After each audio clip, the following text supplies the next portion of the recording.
In December last year, here at the UN Geneva, high-level experts discussed the road towards a post-neoliberal world order. Neoliberalism is associated with rising inequality. Yet, at the global level, the past 30 years of growth and poverty reduction have benefited the many, not the few. So, Father, it sounds, according to Ms. Gonzalez, neoliberalism is not so bad after all. With all due respect, Mrs. Gonzalez is very, very wrong on that assumption. We have a little less than 0.2% of the world's population enjoying and having the wealth of over 85% of the world's population. That cannot be benefiting the majority in terms of neoliberalism advancing poverty. We have 65 million refugees worldwide. We've never had it before. We have it under neoliberalism. And neoliberalism produces the guns with which the wars are made, because the profit must come from weapons and from all those things that make life unbearable. But then those who suffer from it are always the poor. Pope John Paul II clearly wrote it down in Centesimus Annus: neoliberalism is equally as bad as communist orthodoxy and communist systems. Both of them he put on the same levels. Two reasons. They contradict the human person, they contradict the human ethic. Jeremy Corbyn, member of the British Parliament, concluded that orthodox neoliberalism has failed.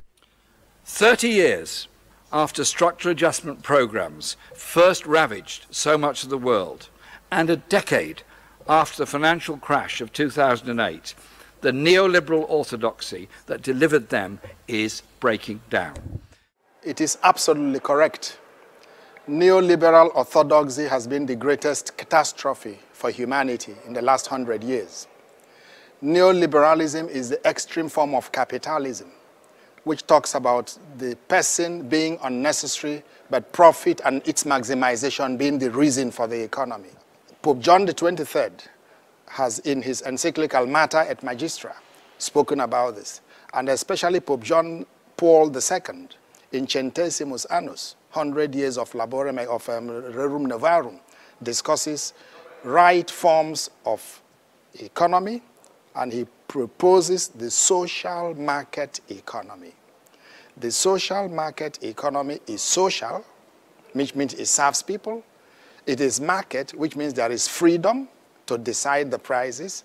And it is an economy, which means it is a service.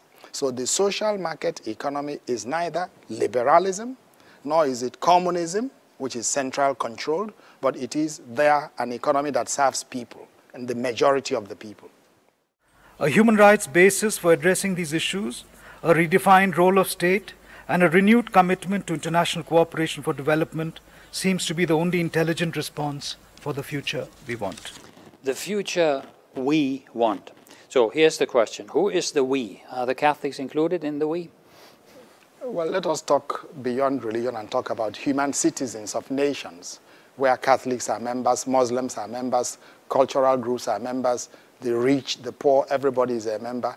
A human rights approach to solving people's needs is an agenda to follow, because human rights respects the dignity of the human person. This is what the church, for example, teaches, and tries to advance this dignity and these rights for all.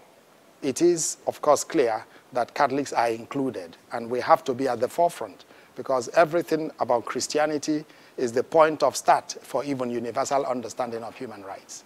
Because Christ became human, God has taken the position and the nature of the human being, and therefore the human being now looks like God and must be respected, life protected, and also guaranteed the rights of freedom, of expression, of movement, of thought, of conscience, and of being dignified and treated well. Also in December last year in Buenos Aires, during the 11th session of the Ministerial Conference of the World Trade Organization, the Holy See confirmed its commitment. Let me close, Mr. Chair, by assuring this conference of the Holy See commitment to strengthening multilateralism and constructively engaging in the discussions in all areas of the work of WTO. One can safely say that both the Holy See and the panel here at the UN Geneva are pulling on the same rope for a human rights-based multilateral approach that provides a safer framework, especially for weaker and smaller countries.